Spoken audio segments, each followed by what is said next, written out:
we build the maps for customers. So that's a big distinction, is that we'll actually take a background image or even a drone shot of the venue, and then we can go ahead and build this interactive layer on top of it on behalf of the customers.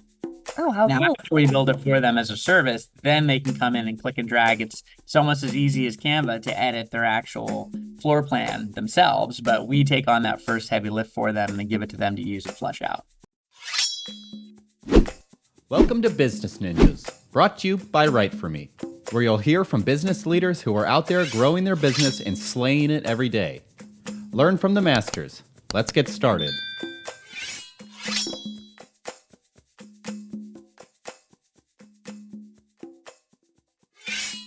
Hey, everybody. Welcome back for another episode of Business Ninjas. I'm here today with Michael Bleau. He's the CEO and co-founder of EventHub. Michael, welcome to the show. Thanks for having me. Yeah, excited to have you. So, Michael, why don't you start and tell us a little bit about yourself? Sure. So I currently live in Kona, Hawaii. When I'm not running EventHub, I spend a lot of time scuba diving and pickleballing. So if anyone wants to reach out about that, please feel free to find me on LinkedIn. But I'm the co-founder and CEO of a company called EventHub. And we are a software platform in the live events industry, helping event organizers to manage, to map out, and to procure or source vendors and sponsors. We also work with parade entries and any types of B2B participants at large events. Interesting. It sounds like you've got, an active life outside of EventHub, and EventHub keeps you busy as well. Tell me a little bit more about EventHub and how you guys got started. Yeah, sure thing. So before EventHub, I was a marketing professional working for an experiential agency. We were doing mobile tours at events all over the US, festivals, fairs, endurance events, marathon expos, sports tournaments. And I was running these what we call brand activations, where we'd come on site with a big setup. We would give out samples. We would collect lead data from attendees and give them something to engage with at the event. And that led me to realize that there were really two sides of a coin that needed to be solved, right? The first was, as the booker or as the brand that's looking to do these event partnerships, there was no real way to streamline efforts in terms of both sourcing and then actually closing the deals and handling all the logistics and communications and requirements that go within getting set up for an event. So if I'm a brand and I'm coming in and maybe I have an organic food that I want to sample and launch in a market, I need to find that event, apply, get approved, pay. I need to do contracting. I need to do food permitting to be able to sample. I need to provide insurance information in the form of what's called a COI. So there's a lot of logistics and paperwork that go into active with any event. And the process without a platform like ours is very, very manual. It's a lot of back and forth. It's a ton of email chains, calls, text, things like that. So that was one side of the coin, if you will. And then the other side of the coin was actually producing a charity festival for a few years. I realized that when you have 30, 40, 60 plus vendors and sponsors coming in, that's even more chaotic and stressful to try to juggle all of those balls at the same time. Because each one of those takes a lot of work and a lot of care and attention to detail to make sure that all of them are in compliance and all of them have given you all of the money and all the permitting that you need and things like that, so that the event can happen successfully with no disruption. So that's the two sides we saw of it. It's giving the buyers and the participants in the events a way to easily streamline, find more events, and then save them efficiencies around all the operational workflow. And then from the event side, allowing them to really scale their efforts, both with sourcing new partners and then streamlining all the management. And then also giving them the ability to actually map out their layouts that they can use for both back of house organization and management, and then also front of house for attendees to be able to discover all the partners at the events.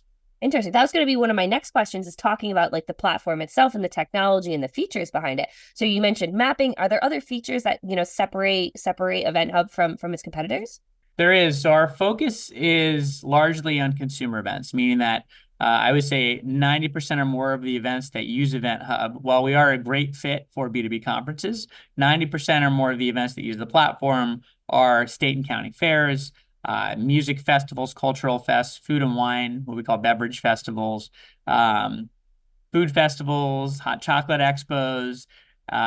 We have endurance races. We work with every major marathon nearly in the US. So everyone from the TCS New York Marathon to the Bank of America Chicago Marathon, ASICS Los Angeles Marathon. We work with Lifetime for all their events. We actually work with Spartan Race for all the Spartan and Tough Mudder and DecaFit properties. So all of these consumer events have essentially brought on tens of thousands of buyers.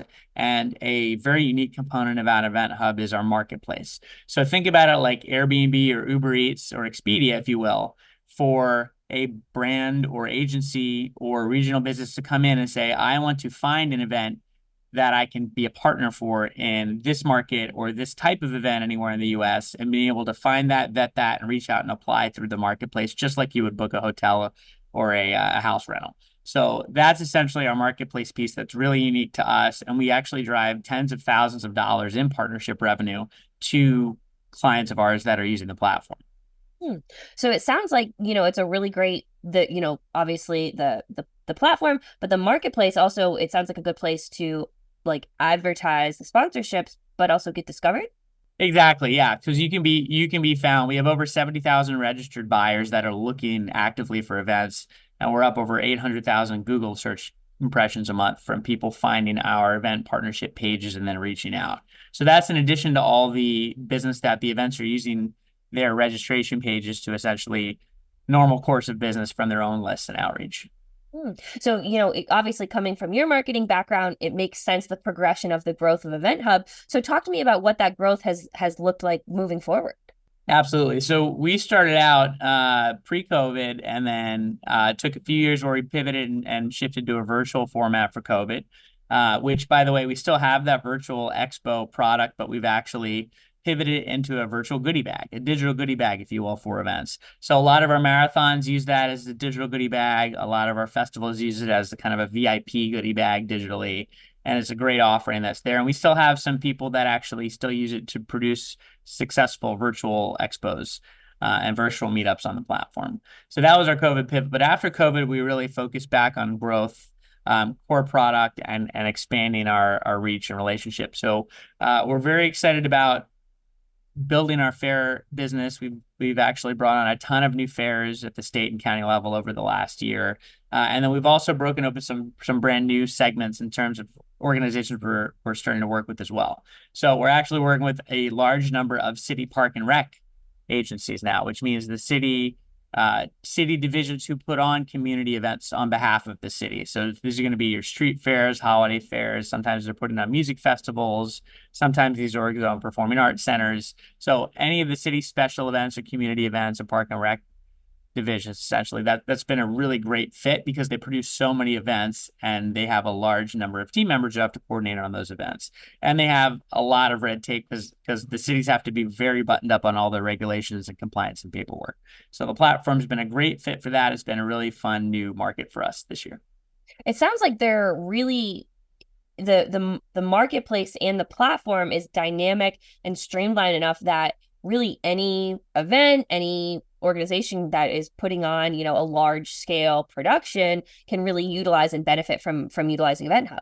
It is, and it's a very, very affordable and scalable for an organization. So even though we work with the Spartan Races and the Lifetimes of the world and run Disney actually for all of their events at Disney World and Disneyland, it's not only for those types of large orgs. We work with nonprofits that are completely volunteer run and putting on Earth Day festivals and things like that as well. So the platform is one of the most affordable and also the most intuitive and easy to use on the market.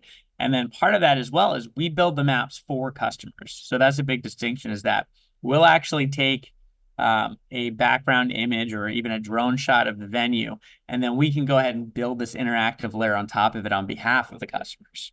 Oh, how now, cool. after we build it for them as a service, then they can come in and click and drag. It's almost as easy as Canva to edit their actual floor plan themselves, but we take on that first heavy lift for them and then give it to them to use and flesh out.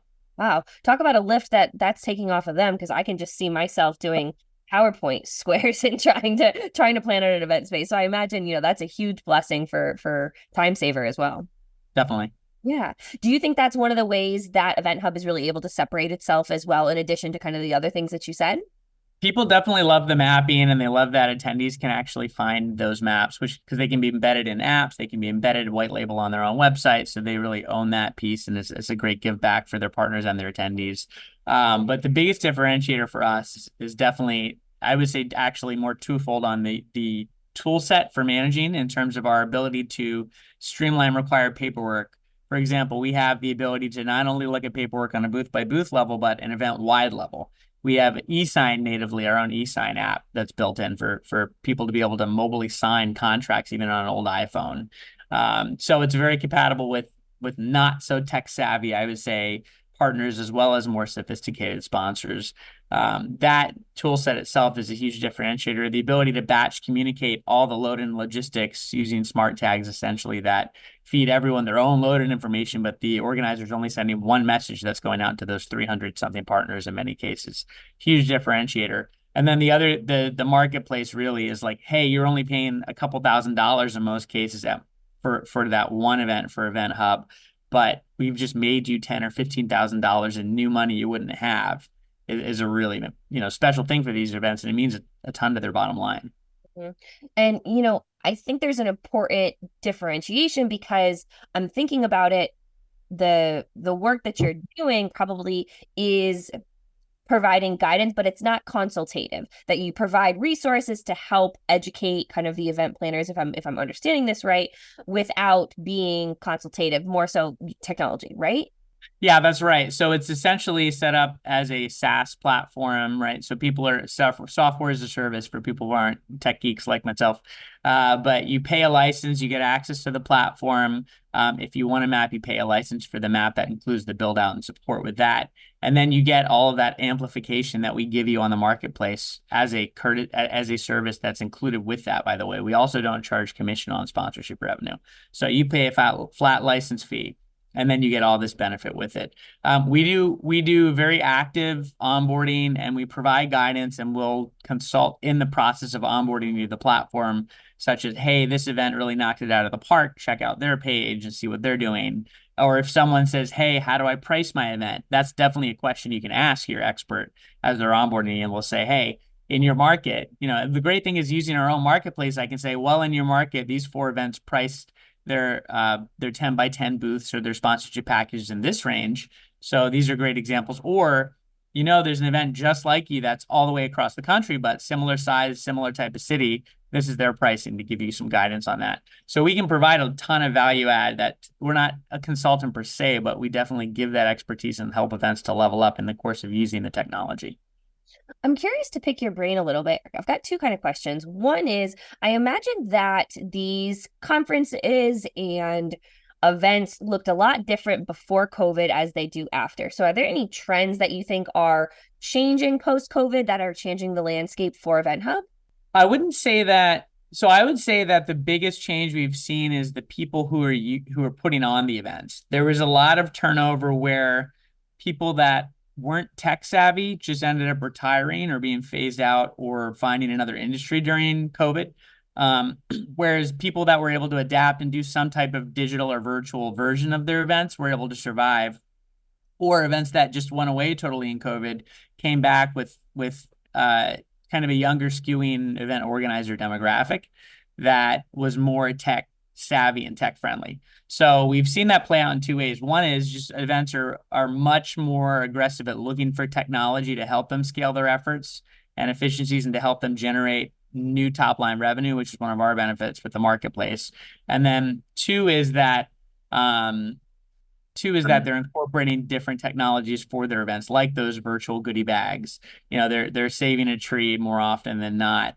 They are doing either AI components to their outreach and things like that, or they're doing some kind of AR or VR integration with some of their sites. I think Pokemon Go is like the first version of that.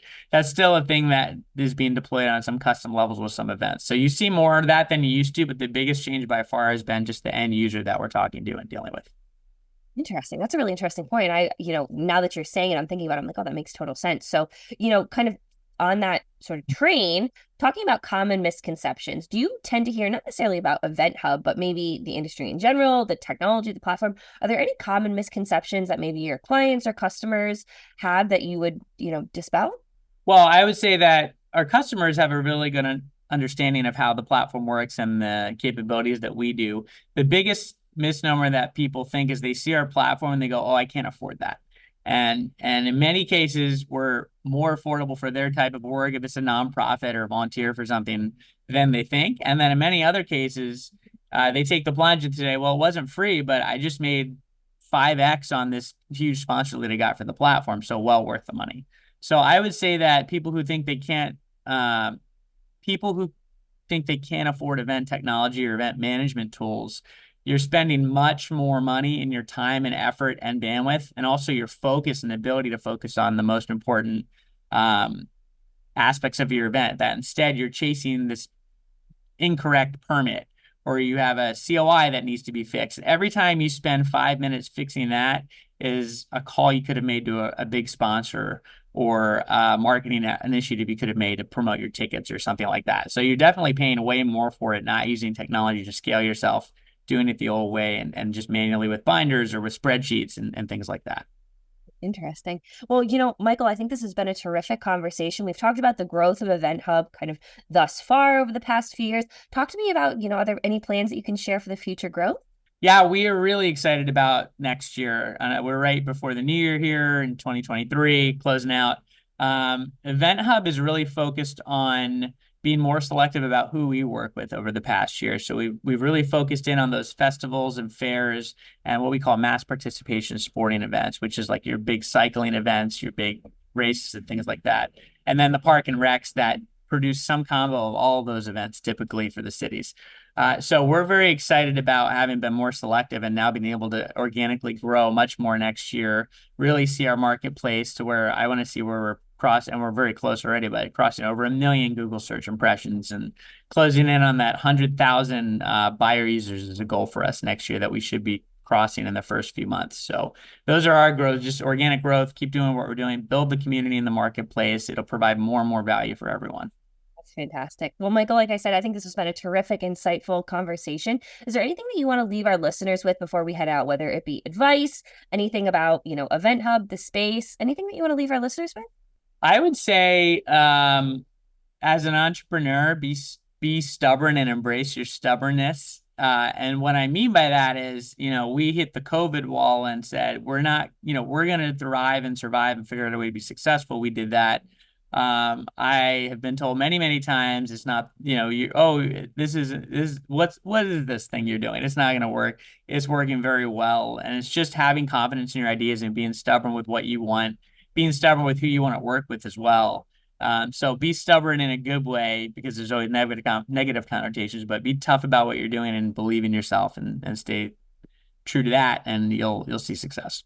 Love that. That's great advice. And I think, every entrepreneur that listens can definitely understand, the grit that it takes to, stand by and, really work those long hours and grow and scale businesses. So, Michael, I think this has been a terrific conversation. Like I said, thanks for taking the time to be on Business Ninjas today. Thanks for having me. Appreciate it.